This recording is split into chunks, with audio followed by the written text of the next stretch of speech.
what makes a cut block, I guess, so difficult to defend? What's in the mechanics of that, Grant?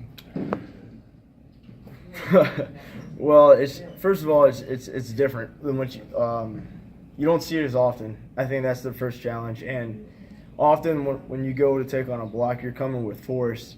Whereas a cut block, you have to kind of give ground, and so you almost like lose. You step back a little bit, and you got to get your hands down. You got to get your pads low, and when they're diving, they're kind of taking your leverage. So like I said, you kind of got to lose ground to get over top and around it, which is kind of difficult to do because we're as a defense, as linebackers, as everybody is. I mean, we're used to running through stuff and downhill through stuff, and so that is like it is a different when it comes to mechanics is a lot different.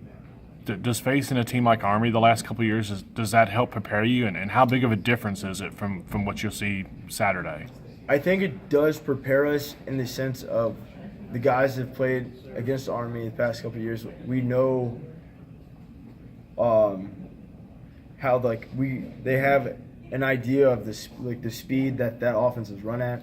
I mean, our scout team has done a great job, and I'm sure they'll continue to do a great job this week. But it is different. It's a different speed in the game, and knowing that and playing against Army and stuff, we have an idea of how that speed's going to be, and we have an idea of where those cut blocks and how those cut blocks are coming. But at the same time, Georgia Tech is a different animal.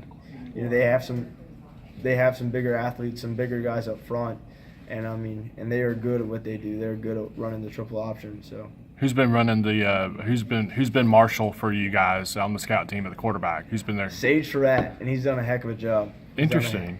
Done a heck of a job. Thought his brother's